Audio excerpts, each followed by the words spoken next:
সুপ্রিয় দর্শক আসসালামু আলাইকুম, কেমন আছেন আপনারা? নিশ্চয়ই ভালো আছেন। আজকের ভিডিওতে আপনাদের সবাইকে স্বাগত জানাচ্ছি। আজকে আমি আপনাদের সাথে একটা জরুরি টপিক নিয়ে আলোচনা করব।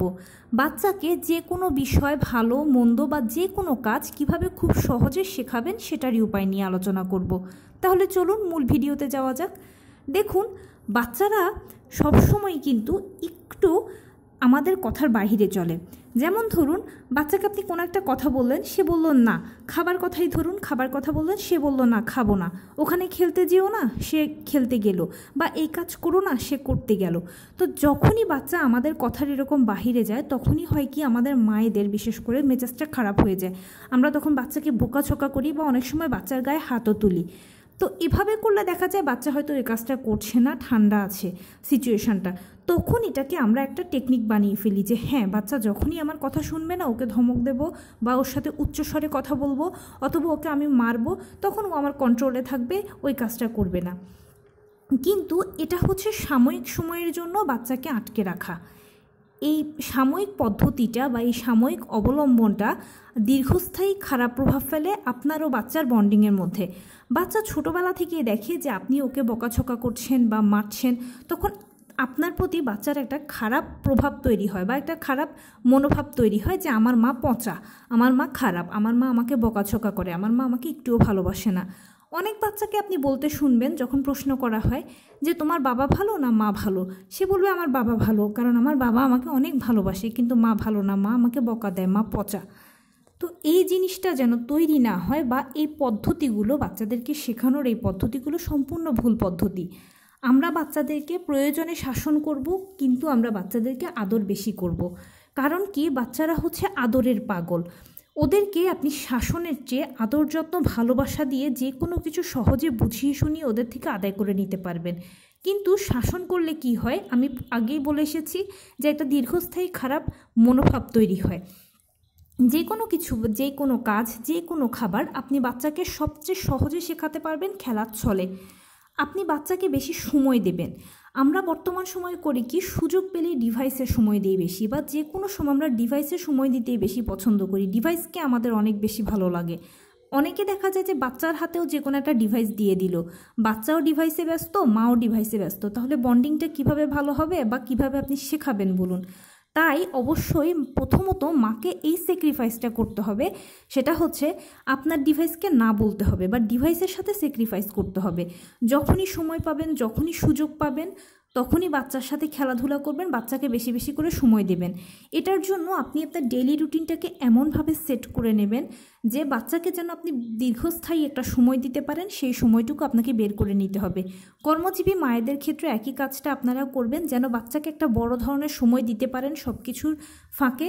ওইটা আপনাকে বের করতেই হবে। এই স্যাক্রিফাইসটুকু নিজের সন্তানের ভালোর জন্য আপনাকে করতেই হবে।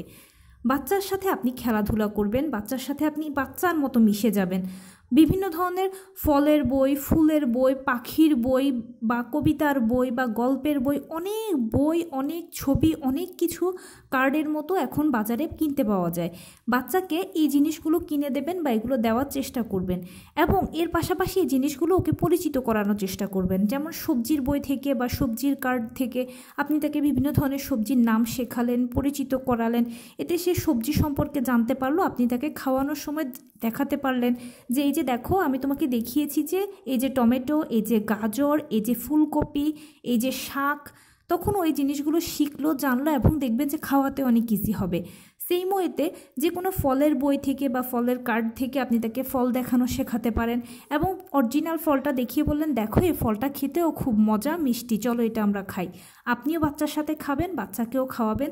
দেখবেন সে খেতে খেতে, আপনি খেলতে খেলতে খাওয়াও শিখবে, খেলাও হবে, এবং আপনার সাথে তার খুব একটা ভালো বন্ডিং তৈরি হবে। এটা বলার আর সুযোগ থাকবে না যে আমার মা ভালো না, আমার মা পচা।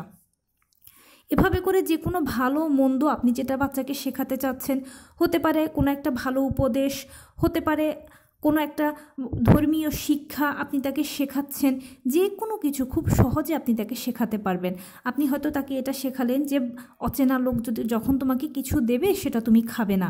এভাবে করে আপনি তাকে শেখালেন খেলার ছলে, যেটাই আপনি শেখাতে চান আপনার বাচ্চাকে, সেটা খেলার ছলে যদি শেখান, তাহলে দেখবেন আপনার বাচ্চা খুব ইজিলি এটাকে মেনে নিতে পারবে এবং তার এটা মনেও থাকবে কেননা ওরা তো এখনও ছোট, খেলাটাকেই তারা বোঝে, এটাই তাদের সব কিছু। এই খেলতে খেলতে আপনি তাকে সব শিখিয়ে ফেলতে পারবেন। হয়তো সরেও সরেয়া শেখাচ্ছেন, খেলার ছলে শেখান, ABCD খেলার ছলে শেখান, যে কোনো একটা কবিতা খেলার ছলে শিখবে বাচ্চারা, যে কোনো কিছু। সবসময় চেষ্টা করবেন বাচ্চাকে বেশি বেশি করে সময় দেওয়ার জন্য, বাচ্চার কাছাকাছি বেশি থাকার জন্য, আদর যত্ন করার জন্য। কোনো একটা কারণে আপনার যদি তার উপর রাগ হয় বা মেজাজ হারিয়ে ফেলেন, তাহলে ওই সময় আপনি আপনার নিজেকে ঠান্ডা রাখবেন। তার জন্য তার থেকে হয়তো 2 মিনিটের জন্য বা 3 মিনিটের জন্য একটু দূরে চলে যান। দেখবেন ইনস্ট্যান্ট আপনার রাগটা পড়ে গেলে আবার এসে তাকে আদর করে জড়িয়ে ধরে বলবেন যে তুমি এটা কেন করেছো, মা তো খুব রাগ করেছি, এখন কি মা তোমাকে বকা দেবো? তখন সে আপনার ভালোটা চিন্তা করবে বা ভাববে যে এটা আমি করবো না, করলে আমার মা রাগ করবে, কষ্ট পাবে। এইভাবে খেলার ছলে আপনারা বাচ্চাদেরকে ইজিলি শিখিয়ে নিতে পারবেন বকাঝকা করার থেকে, এবং তার পাশাপাশি এই জিনিসগুলো তার মনেও থাকবে। প্লাস আপনি যে বাচ্চাকে আদর করছেন এটা তার মনের উপরে খুব ভালো একটা প্রভাব তৈরি করবে। সে যতই বড় হোক না কেন সবসময় ভাববে যে মা তোমাকে খুব ভালোবাসে, মা তো লক্ষ্মী। এরপরে যখন আপনি আস্তে আস্তে সে বড় হলেও বকাও দিলেও মাঝে মাঝে, তখন সে বলবেন না আমার মা তো শুধু আমাকে বকা দেয় না, আমার মা তো আমাকে আদরও করে, আমার মা খুব ভালো। এইভাবে করে বাচ্চার সাথে আপনার খুব ভালো একটা বন্ডিং তৈরি হবে। তাই মায়েদের প্রতি প্রথম উপদেশ হচ্ছে সকল ধরনের ডিভাইস থেকে আপনি নিজেকে দূরে সরিয়ে নিয়ে বাচ্চাকে বেশি বেশি করে সময় দেবেন, আদর করবেন, যত্ন করবেন, খেলার ছলে যে কোনো কিছু শিখিয়ে নেবেন যেটা আপনি শেখাতে চাচ্ছেন। এতে আপনি খুব সহজে তার থেকে জিনিসটা শেখানোর মাধ্যমে আদায় করে নিতে পারবেন। প্লাস আপনারও তার প্রতি একটা বন্ডিং ভালো তৈরি হবে, এবং সে যত বড় হবে ততই আপনার কন্ট্রোলটা সে মানবে। আর যখন আপনি বকাঝকাও দেবেন, সে বকাঝকাটাকেও সে উইলিংলি মেনে নেবে। এবং ফাইনালি দেখবেন এই বাচ্চাগুলোই একসময় বলে যে না আমার বাবাও ভালো, আমার মাও ভালো। তো এই ছিল আজকের ভিডিও। কেমন লাগলো বলুন? যদি ভালো লেগে থাকে ও হেল্পফুল হয়ে থাকে তাহলে প্লিজ লাইক, কমেন্ট, শেয়ার করতে একদম ভুলবেন না। আর সেই সাথে আমার চ্যানেলটিকে সাবস্ক্রাইব করার বিনীত অনুরোধ রইল। পাশে থাকা বেল আইকনটি ক্লিক করে দেবেন যেন আমি ভিডিও আপলোড করার সাথে সাথে আপনারা নোটিফিকেশান পেয়ে যান।